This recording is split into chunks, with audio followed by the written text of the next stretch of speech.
आप सभी का स्वागत है हमारे इस विशेष वीडियो में। आज हम एक विशेष पर्व अक्षय नवमी के बारे में बात करेंगे, जो हर साल विशेष रूप से भारत में मनाया जाता है। यह दिन विशेष रूप से उन्नति, समृद्धि और सफलता का प्रतीक है और इस दिन के साथ जुड़ी हुई है अनेक धार्मिक मान्यताएं और शुभ अवसर। अक्षय नवमी का पर्व भगवान विष्णु के अंश रूप में मनाया जाता है और इसे पुण्य और आशीर्वाद प्राप्ति का एक अति शुभ दिन माना जाता है। इस दिन हर कोई अपने जीवन में सुख, समृद्धि और शांति की कामना करता है। कार्तिक माह के शुक्ल पक्ष की नवमी के दिन आंवला नवमी मनाई जाती है। इसे अक्षय नवमी भी कहा जाता है क्योंकि इस दिन किया गया कोई भी शुभ कार्य अक्षय फल देने वाला होता है, अर्थात उसके शुभ फल में कभी कमी नहीं आती। हमारे आयुर्वेद में आंवला को आयु और आरोग्य वर्धक कहा गया है। इस दिन आंवला के वृक्ष की पूजा करके उसके नीचे बैठकर भोजन करने का बड़ा महत्व है। माना गया है कि इससे वर्ष आयु आरोग्य बना रहता है। इस दिन आंवला के फल का सेवन किया जाता है। आइए जानते हैं आंवला नवमी से जुड़ी बातें, इसका महत्व और इस दिन किए जाने वाले उपायों के बारे में। आंवला नवमी का महत्व।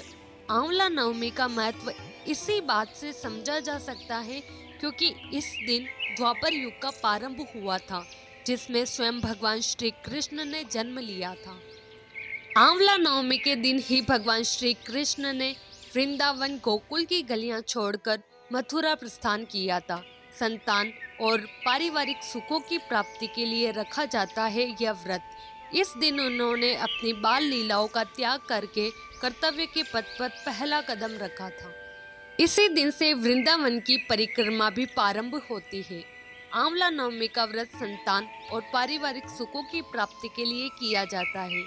यह व्रत पति पत्नी साथ में रखे तो उन्हें इसका दोगुना शुभ फल प्राप्त होता है। आंवला नवमी के दिन स्नान आदि करके किसी आंवला वृक्ष के समीप जाए, उसके आसपास साफ सफाई करके आंवला वृक्ष की जड़ में शुद्ध जल अर्पित करें, फिर उसकी जड़ में कच्चा दूध डालें। पूजन सामग्रियों से वृक्ष की पूजा करें और उसके तने पर कच्चा सूत या मोली 8 परिक्रमा करते हुए लपेटें। कुछ जगह 108 परिक्रमा भी की जाती है। इसके बाद परिवार के सुख समृद्धि की कामना करके वृक्ष के नीचे ही बैठकर परिवार मित्रों सहित भोजन किया जाता है। आंवला को वेद पुराणों में अत्यंत उपयोगी और पूजनीय कहा गया है। आंवला का संबंध कनकधारा स्रोत से भी है। आंवला नवमी और शंकराचार्य की कथा। एक कथा के अनुसार एक बार जगत गुरु आदि शंकराचार्य भिक्षा मांगने एक कुटिया के सामने रुके। वहाँ एक बूढ़ी औरत रहती थी जो अत्यंत गरीबी और दयनीय स्थिति में थी। शंकराचार्य की आवाज सुनकर वह बूढ़ी औरत बाहर आई। उसके हाथ में एक सूखा आंवला था। वह बोली, महात्मन, मेरे पास इस सूखे आंवले के सिवाय कुछ भी नहीं है जो आपको भिक्षा में दे सकूं। शंकराचार्य को उसकी स्थिति पर दया आ गई और उन्होंने उसी समय उसकी मदद करने का प्रण लिया। उन्होंने अपनी आंखें बंद की और मंत्र रूपी 22 श्लोक बोले। ये 22 श्लोक कनकधारा स्रोत के श्लोक थे। माँ लक्ष्मी ने दिव्य दर्शन दिए। इससे प्रसन्न होकर माँ लक्ष्मी ने उन्हें दिव्य दर्शन दिए और कहा कि शंकराचार्य, इस औरत ने अपने पूर्व जन्म में कोई भी वस्तु दान नहीं की। यह अत्यंत कंजूस थी और मजबूरीवश कभी किसी को कुछ देना ही पड़ जाए तो यह बुरे मन से दान करती थी। इसलिए इस जन्म में इसकी यह हालत हुई है। यह अपने कर्मों का फल भोग रही है, इसलिए मैं इसकी कोई सहायता नहीं कर सकती। शंकराचार्य ने देवी लक्ष्मी की बात सुनकर कहा, हे महालक्ष्मी, इसने पूर्व जन्म में अवश्य दान धर्म नहीं किया है, लेकिन इस जन्म में इसने पूर्ण श्रद्धा से मुझे यह सूखा आंवला भेंट किया है। इसके घर में कुछ नहीं होते हुए भी इसने यह मुझे सौंप दी। इस समय इसके पास यही सबसे बड़ी पूंजी है। क्या इतना भेंट करना पर्याप्त नहीं है?